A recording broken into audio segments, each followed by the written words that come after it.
35 years ago, a fiercely independent woman from Louisiana who had built exactly the life she wanted in a quiet Texas suburb came home from her midnight shift at Dallas-Fort Worth International Airport, walked into her apartment, and was attacked. She was sexually assaulted and shot. The next morning, when she did not show up for work, two of her coworkers drove to her apartment to check on her. They knocked on the door. When there was no answer, they went inside. They found her body on the floor of the apartment she had worked so hard to build her life around. Her name was Janet Elaine Love. She was 32 years old.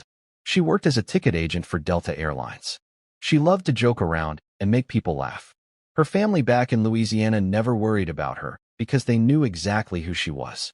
"We knew that she was wise enough to take precautions and be as safe and careful as possible," her sister Rebecca said. And yet someone had entered her apartment on the night of April 23, 1986, and taken everything from her family, and from the community of Bedford, Texas that would spend the next 35 years without a single answer. The case would pass through the hands of 15 different detectives across 3.5 decades. A DNA profile collected from the crime scene would sit in a case file producing no matches for years. The killer had no felony record, no reason for his DNA to be in any database, and no known connection to Janet whatsoever. He lived less than 1,000 feet from her apartment. He was 19 years old when he murdered her. He then went on to live a completely normal life, moving across multiple states, and died of a terminal illness in January 2021, 9 months before DNA technology and a forensic genealogist finally spoke his name for the very first time. This is not a story about a criminal who left behind obvious clues or a case solved within weeks. This is the story of a woman who deserved better, of 15 detectives who never gave up across 35 years, and of a killer who lived freely until the very end, never knowing that the DNA he left behind in Janet's apartment in 1986 was quietly waiting for the moment it would finally reveal everything. But let's go back to the beginning. In April 1986, America was deep into the Reagan era. The Cold War was still the defining anxiety of the age. The Space Shuttle Challenger had exploded just 3 months earlier, and the country was still processing the grief of watching it happen live on television.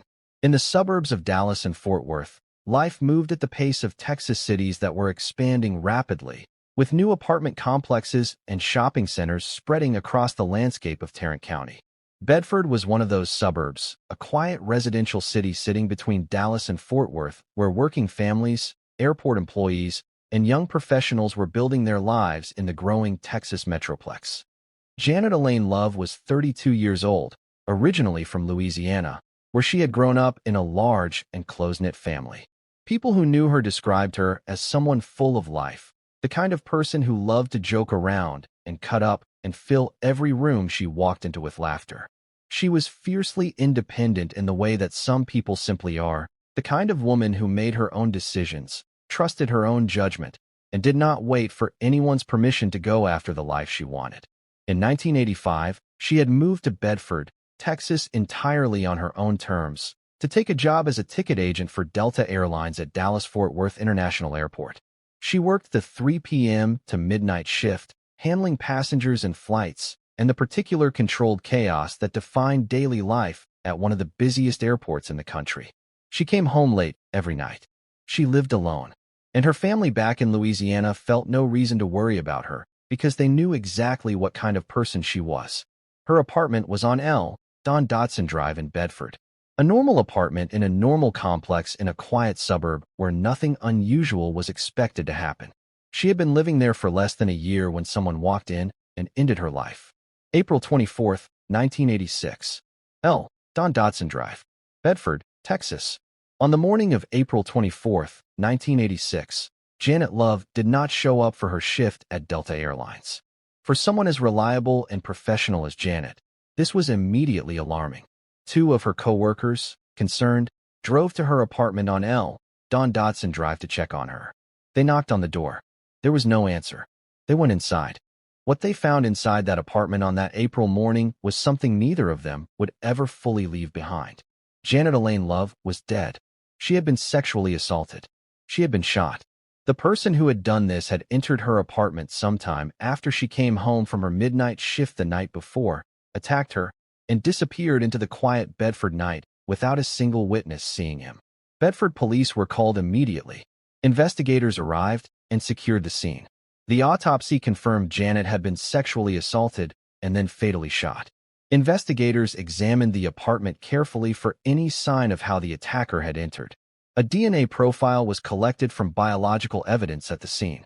In 1986, DNA technology was still in its earliest stages as an investigative tool in American law enforcement, but the investigators who collected that evidence followed proper procedures. They documented it. They preserved it. They labeled it carefully and filed it away, knowing it was the most important thing in the entire case. They just had no way of knowing how many years would pass before that evidence could reveal the name they were looking for. The investigation began immediately and with full force. Bedford police interviewed everyone connected to Janet's life. Her coworkers at Delta Airlines, her neighbors in the apartment complex, anyone who had been near Don Dodson Drive on the night of April 23rd, anyone who might have known her schedule, known that she worked the late shift, known that she would be coming home alone after midnight. Every lead was followed to its end. Every name that surfaced was investigated fully. But no name held up. No witness had seen anything decisive. No physical evidence pointed to a specific individual.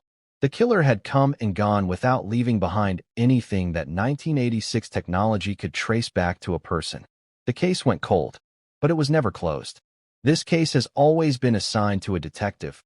Ever since 1986, Bedford Police Sergeant Brett Bowen said years later, "We never stopped investigating this case." That statement was the truth. For 35 years, through the terms of multiple police chiefs, through the retirements of investigators who had devoted years to this file, and the arrivals of new detectives who took it up with fresh determination, the Janet Love case remained open and actively assigned. It passed through the hands of 15 different detectives between 1986 and 2021. 15 people who received the file from the person before them, reviewed years of accumulated documentation, followed whatever new leads presented themselves in their time, and eventually passed it on to the next person without the answer that Janet's family was waiting for. When DNA technology became a formal investigative tool in American law enforcement in the 1990s, Bedford investigators submitted the biological evidence from the 1986 crime scene for analysis. A DNA profile of the unknown killer was developed. It was entered into CODIS, the FBI's National Combined DNA Index System, the database that compiles DNA collected from people who have been arrested and convicted across the United States. The profile was submitted. The database was searched. The result came back. No match. The killer had no prior felony convictions. His DNA was not in any criminal database. The wall between the DNA profile sitting in the Bedford police case file and the person who had left it in Janet's apartment remained completely intact. Janet's sister Rebecca Roberts carried that unanswered question through every single year that followed. She said later that she and her family had eventually reached a place where they had to confront the possibility that they might never know. We all had to find a way to sort of resolve ourselves to the reality that we may never have any answers, that we may never know what happened, Roberts said. It was not acceptance. It was not peace. It was the exhausting, grinding daily work of people who have no choice but to keep living while a question with no answer sits in the middle of everything. In April 2018, the arrest of Joseph James D'Angelo Jr., the Golden State Killer, announced to every law enforcement agency in America that a new era of cold case investigation had arrived. Genetic genealogy, the technique that had built a family tree from crime scene DNA by searching public genealogy databases where millions of ordinary Americans had voluntarily uploaded their own genetic information, had cracked a case that 4 decades of traditional investigation had been unable to solve. Departments across the country looked at their cold case files with new eyes. Bedford police looked at Janet Love's file. They looked at the DNA profile that had been sitting in that file since 1986. They looked at the evidence that had produced no CODIS match across decades. And they began searching for a way to apply the new technology to a case that every traditional method had already exhausted. Toward the end of 2020, the Bedford Police Department learned of a Texas Department of Public Safety grant program called the Sexual Assault Kit Initiative Project. The grant used funding from the United States Department of Justice specifically to conduct forensic genetic genealogy testing on DNA samples from unknown offenders connected to sexual assaults and sexually related homicides. It was exactly the tool that Bedford investigators had been waiting for without knowing it existed. They applied. They received the grant. The DNA profile from the 1986 Janet Love crime scene was sent to the University of North Texas Center for Human Identification, one of the country's leading forensic DNA laboratories, for advanced genetic testing. The lab ran the full analysis. The resulting DNA profile was uploaded to public genealogy databases, where the DNA of millions of ordinary Americans who had voluntarily submitted their genetic information to ancestry research platforms was now searchable by investigators working under the new forensic genealogy protocols established after the Golden State Killer case. With the help of a professional forensic genealogist, investigators began building a family tree from the DNA matches that appeared in the database. Relatives of the unknown killer, people who had uploaded their own DNA to research their family history without any awareness that their genetic information would one day connect them to a 35-year-old murder case in suburban Texas, had left behind the trail that the genealogist followed carefully, backward through generations and forward again, branch by branch, until one specific name remained that fit every criterion of age, gender, and geography. That name was Ray Anthony Chapa. Ray Anthony Chapa was 19 years old in April 1986 when Janet Love was murdered. He was not a prominent person in the Bedford community. He was not someone whose name had ever appeared in any of the 35 years of investigation that 15 different detectives had conducted. He was a young man who at the time of the murder was living in an apartment complex less than 1,000 feet from Janet's building on Don Dodson Drive. Less than 1,000 feet. A distance that takes approximately 3 minutes to walk. A neighbor close enough that their paths could have crossed in the parking lot on any ordinary day without a single word ever passing between them. He had absolutely no known connection to Janet Love. He was never a friend, never an acquaintance, never someone whose name had surfaced in any tip or any lead across 35 years. Bedford Police Chief Jeff Williams said it directly when the case was announced. Chapa had no known ties to the victim and was never considered a suspect until DNA technology revealed the truth. After 1986, Chapa had continued living his life. He worked odd jobs across the years. He had a criminal history, but only for minor offenses, theft and drug possession, the kind of record that kept his DNA out of Cody's because he had never been convicted of a felony that would have required a DNA sample to be collected. That specific gap between what Cody's required and what Chapa had done was precisely the gap that had protected him for 35 years while 15 detectives searched for his name without knowing where to look. After 1986, Chapa had not stayed in Bedford. He moved, living at various points across the country, in the Dallas and Fort Worth area, in Chicago, and in Montana. Investigators who examined his history after identifying him through genealogy found evidence suggesting he could be connected to additional sexual assaults in North Texas beyond the Janet Love case. His movements through Chicago and Montana raised the possibility of additional victims in those locations as well.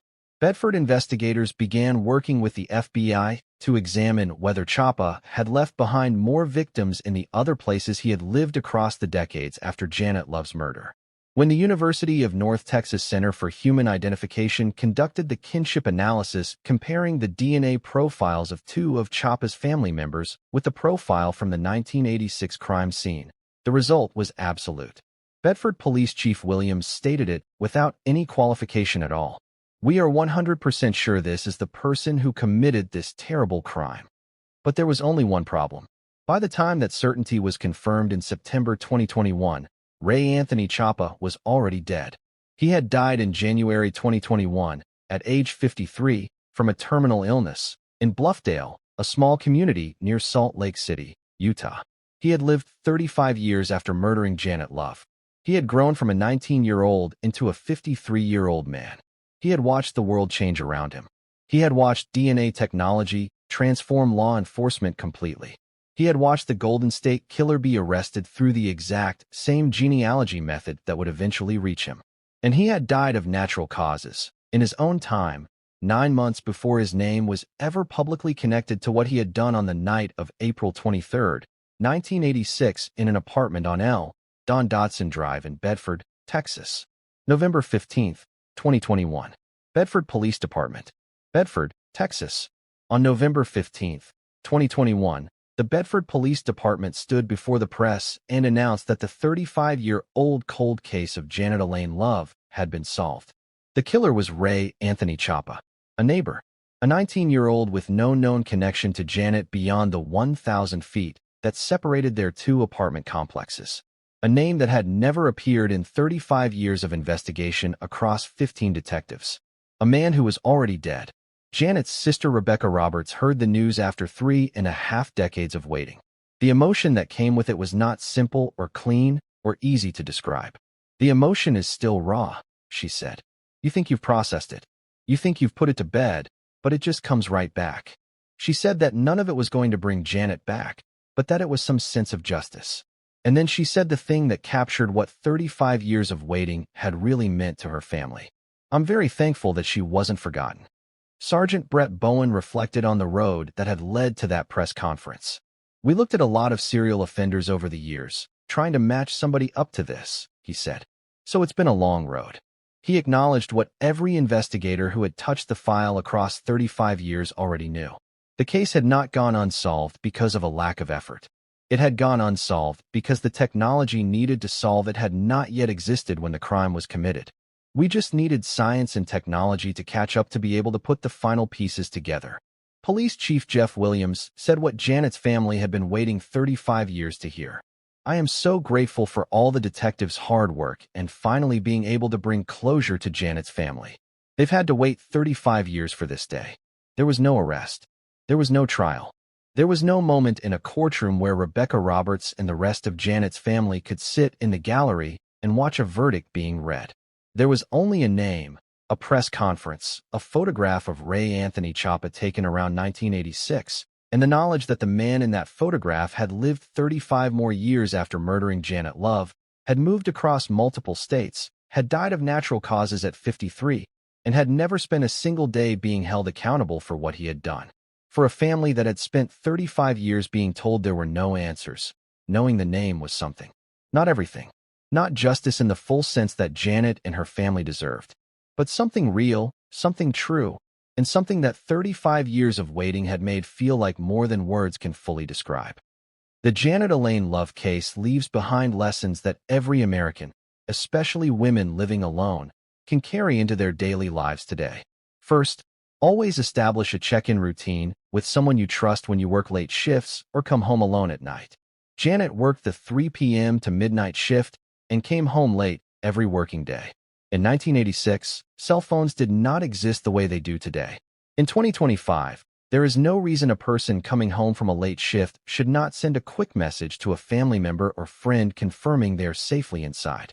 That one message takes 5 seconds and can be the difference between someone knowing immediately that something is wrong and not finding out for hours. Second, secure your front door the moment you walk in. Not after you set your bag down, not after you take off your shoes, but immediately. The question of how the attacker entered Janet's apartment was never fully resolved, but the importance of locking a door the moment you enter cannot be overstated for anyone who lives alone.